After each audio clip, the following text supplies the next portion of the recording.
All right, Miss Michigan is heading to the Miss USA competition. That's right. She leaves in a little while here, but before she does, she's talking to Fox 2 about how she's getting ready. We're talking about Rima Fakih, Miss Michigan, right here from Dearborn, Michigan, right down the road from Southfield. How you doing? Not far. I'm doing very good. Thank Welcome. you so much.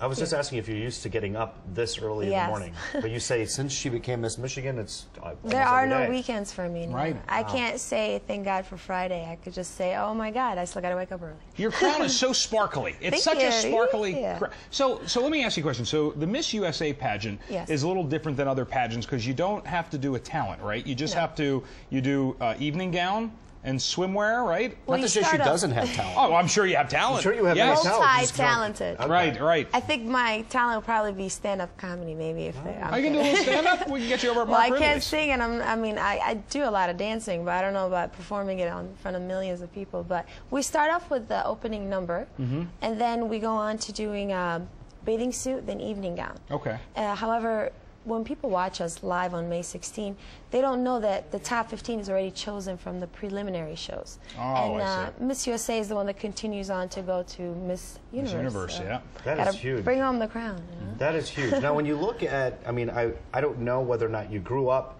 doing pageants, because I used to MC the Miss Troy pageants, and a lot of those people would move on. It's just like this. It's very similar but different. But no, but a lot of the girls that I talked to who I went to high school with, they would say, I never thought I'm not a pageant girl, not a pageant type. How about you? I'm not.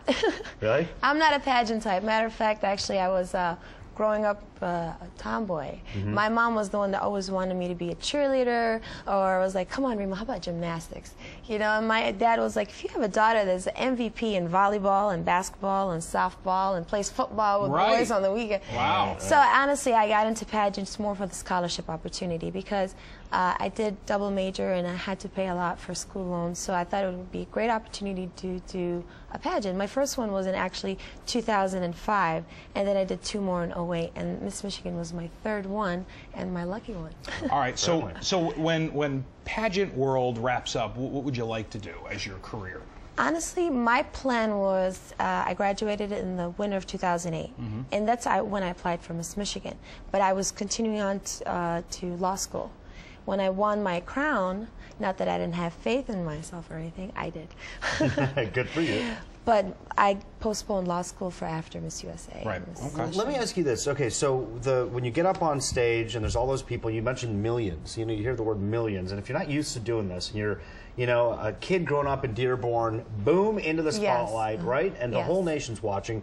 Do you understand what that girl went through, the one who messed up when she was Miss California? Miss California. Everybody knows her right away. Oh, you mean Miss California? Oh, that one, yes. Before that, I was like, oh, Miss South Carolina. But do you know when she sat there saying we need to do more for the world and people in Africa? And, that was tough to watch. That was Miss South Carolina. What now? Do you kind of sit back and say, oh, I feel badly for her because it is that hard? I really think it's stage fright. Sure. Meeting the director of Miss South Carolina and meeting the director of Miss California, as well as Miss California 2010, Nicole, I realized it's all stage fright. If you really look at Miss California, she actually answered the question correctly because she gave a fact then her opinion. Right. However, it wasn't fair to everyone. You should be more open-minded. So therefore, it went as a negative image. However, Miss USA always promotes for every contestant to be up on the news, make sure we read the newspaper, make sure we know what's going on, our current events, our history of our state. So they really promote, they want to make sure that every contestant is well educated. However, when you get up on that stage, everything changes. It's like, hey, there's a lot of people watching, no pressure. Go ahead. Right. Look, it's happened to people. I've been live on television before, and you lose your train of thought, and you sit back and you get embarrassed, and then you don't know who's watching. Right. Rima Fakih, good luck to you, Miss Michigan. Much. Yeah, win this, okay? We need it. Then we can say we knew you won. I'm bringing it home. All right.